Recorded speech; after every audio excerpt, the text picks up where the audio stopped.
"Don't move, dude," his friend choked as he slowly backed away from Mark and the creature. Confused by his reaction, Mark slowly put his phone down and turned around. From the corner of his eye, he saw another claw swing towards him. It was huge and lined with sharp spikes. His heart pounded at the sight of them. What on earth were they? Before we start our story, smash the like button, make sure to subscribe and hit the notifications bell so you won't miss any new stories. It was another beautiful morning for 32-year-old Mark Pirot as he got ready to go on a hike with his friend David. They planned to find a secret hot spring hidden within the Christmas Island National Park. For as long as Mark could remember, he loved to explore nature. However, he had no idea that one day his passion would lead him to this shocking discovery. Despite its winter-themed name, Christmas Island is actually a small tropical island in the Indian Ocean, between Indonesia and Australia.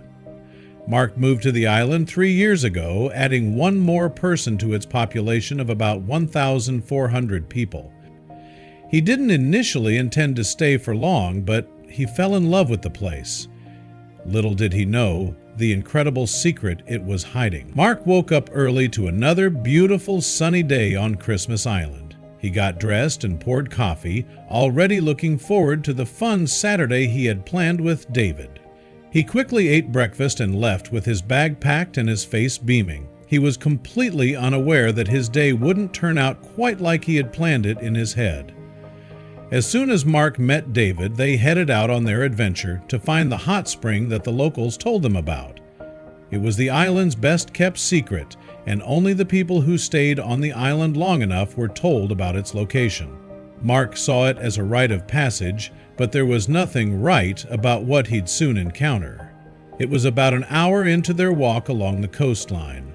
The winding path was flanked with lush, vibrant vegetation and towering mossy trees.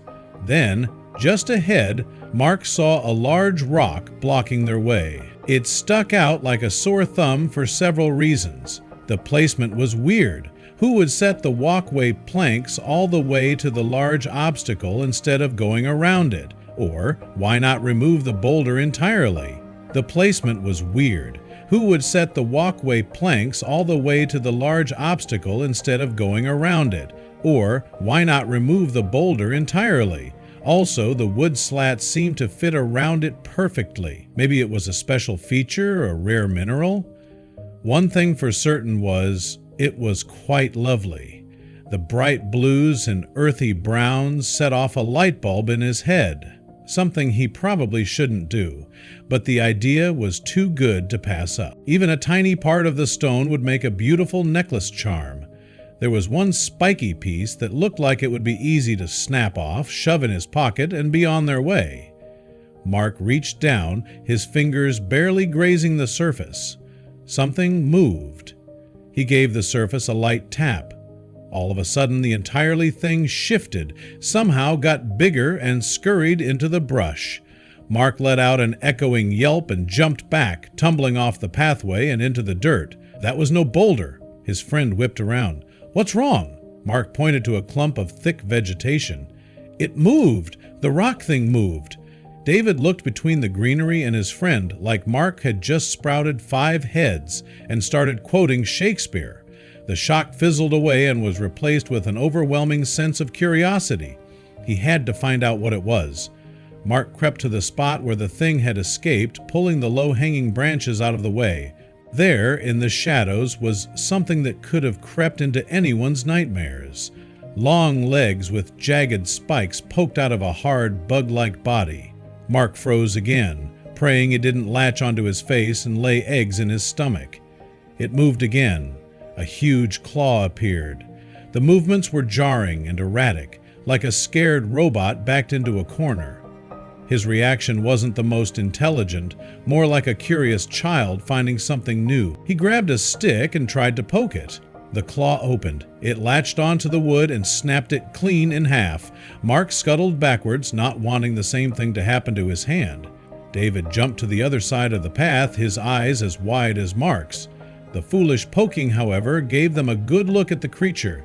"It can't be," he said, recalling an old memory and reaching for his phone. He had looked this up online to be sure. Its big boulder-like shell swayed under the green canopy of leaves. It looked like a crab, spider, and alien had a baby. Mark had seen large crustaceans before, but they had only been about the size of something you would find at specialty Japanese seafood market or at Red Lobster. It couldn't be a crab. It had to be something entirely different. Its shell was a mesmerizing display of colors. After getting a better look, he saw hues of orange, red, blue, and black. Its huge legs grew out from its body in an impressive show of evolution and strength. Mark crept closer until he was right next to the creature and could get it framed in the camera lens. "It looks like something out of the dinosaur age or something," David commented, still keeping his distance. There were creatures on Earth who were older than humans could dream, or whose species had survived longer than imaginable. Was this one of them? Prehistoric crabs dated back to 95 million years ago. Mark remembered reading about their extinction when he was younger, but more importantly, he remembered their strange features. He took note of its huge size, bent claws, big eyes that had no sockets, and leg-like mouth. His heart started to pound. Another bit of trivia pulled at his brain. In 2019, scientists in America discovered a fossil of this prehistoric crab. Its species is called Calachemira perplexa, which translates to perplexing beautiful chimera. This is due to its vibrant colors and unique appearance. Was he really witnessing the reappearance of a lost species? There was only one way to find out. He took a deep breath, reached out and grabbed it by the back of the body. I didn't squirm as much as he had expected, but it really didn't like to be picked up. Mark called for his friend to take a photo of him and his new buddy. His friend called him insane, but still snapped a picture. There were only two places it made sense to send the photo, one to his social media and the other to an expert. He scrambled with the email attachment and hit send like his life depended on it. Sure, he had found a long-lost species, if not the ancient Calachemira perplexa. He quickly called the National Park Center. The online interest immediately exploded, but what viewers halfway around the world had no idea about was that there was something else hidden nearby, something that would soon show itself and make the two men want to run for their lives.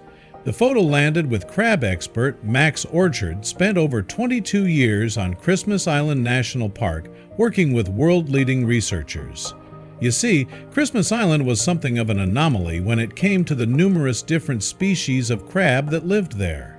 For Orchard, discovering a new species on Christmas Island wasn't too far-fetched, so the email immediately got him excited. Because of his profession, Orchard knew that de-extinction was possible. Also known as species revivalism, this is the process where scientists can generate an organism that either resembles or is the exact extinct species. If this wasn't a case of de-extinction, Mark could have found a rare and endangered species. Although it's easy to think humans have discovered every creature on Earth, that's simply, and sometimes surprisingly, not that case. Meanwhile, Mark and David were about to get the scare of their lives. "Don't move, dude," David choked. Confused by his reaction, Mark looked around and quickly spotted the source of his friend's fear. They weren't alone. Another one scurried out of the bushes. A meter-long claw swung at them. Mark yelled and dropped his phone. The two men raced onto a massive stone to get away from the swaying, clicking creatures, hoping the boulder they escaped to wasn't also another massive animal in disguise. There they sat for hours, waiting for Max Orchard to arrive. When Max Orchard came to the scene, Mark pointed him to the creatures that lay close to them. With a smile and loud laugh, Max Orchard told Mark that he knew exactly what they were. They were coconut crabs, a species of crab that have lived on Christmas Island for decades. But Mark had picked one up. Was he in danger? "The biggest one I've seen is about 4.5 kg and about 1 meter across," Orchard said. No one really knows for sure how old they are. The 2-3 kg crabs are about 50 years old. He told Mark that they are a gigantic cousin to the water-based hermit crab that we all know and love. Then he asked Mark to show him his hands. Although many people wouldn't have dared to pick up one of these giant crabs, they are actually friendly giants. Orchard made sure that Mark didn't have any cuts, otherwise a tetanus shot may be required, as with all cuts you may get from wildlife. Although Mark's hands were fine, Orchard did warn him of something else. Orchard told him that they have a tendency to steal. He pointed to his phone that was now firmly within the claws of one of the crabs. Gently, Orchard grabbed the phone from the unassuming thief and explained their odd behavior to steal and crush whatever unfortunate locals and tourists may have left behind. They were basically like raccoons or mischievous monkeys, at least in the way they nab things.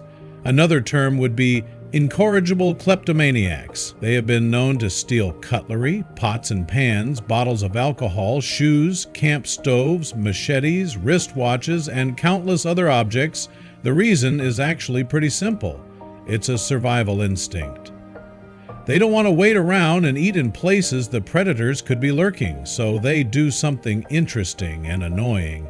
They grab anything they can get their claws on, drag it back to their home, and then test if they can eat it. If they can't, they cast it aside. And if you think a house on Christmas Island is safe from these guys, you're wrong.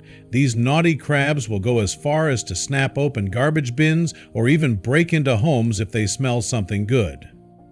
Mark and David didn't know it at the time, but their escape to the large rock wasn't really going to save them if the crabs had been aggressive in any way, or at least very curious.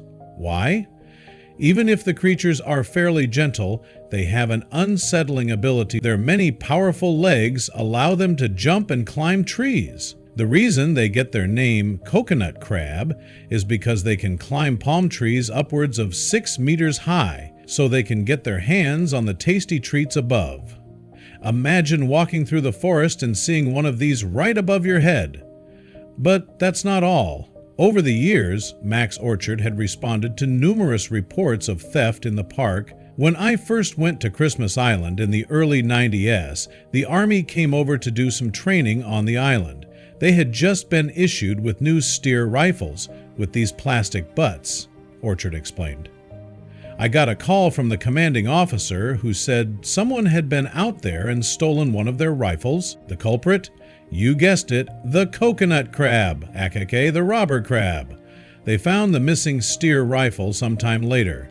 The crabs dragged it off and crushed it. This peculiar behavior becomes especially funny once you learn their age.